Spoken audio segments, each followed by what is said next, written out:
Khurnam job ka Intermiami jong Lionel Messi. Bat lai gol 10 poin nakabenta ka Barcelona. Comeback ka Chelsea.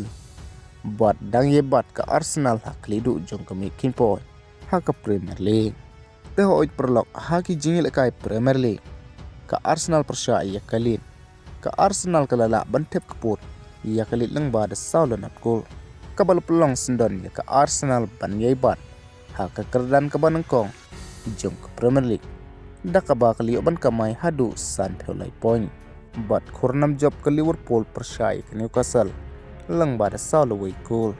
Kat ba habang ipaipat nakaling jong ka Chelsea. Ha ka banengkong de ka West Ham ka balalam kamat Arkul. Iya ka Chelsea. Handray andalawan pai yang syakas kan half.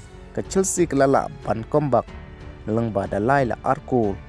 Iya ka gol ka balala tep daw Enzo Fernandez. Ha ka menit ka ba kado. Kat ba habang ipaipat nakaling jong ka Barcelona. Ha ka jingla ka La Liga. Ha ka jing kun persya jong ka iya ka Elche. Ka Barcelona kalala ban pelin ka Elche. Lang ba da laila way gol.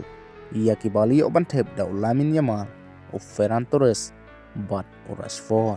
Kumta da kini ki lai gol baka Barcelona kala ban job. Manta kadang yay bat hi kum ka lidar.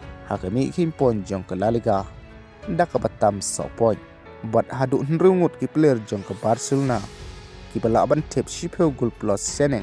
Ha ka ne ka Samoy. Ha baro ki competition. Kata o Ferran Torres kan rugol. U Yamal bat urafan ha mar khat lai. U Lewandowski khat a.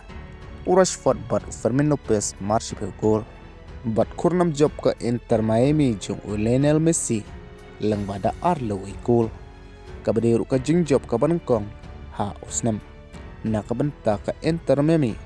Ha ka jingil ka friendly match. Bat ha ka na ka jingil ka da ka jing snowball.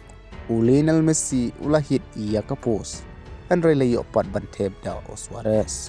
Bat kawi ka de ka on goal ha ka last minute. Kabal pelong ya ka Intermiami.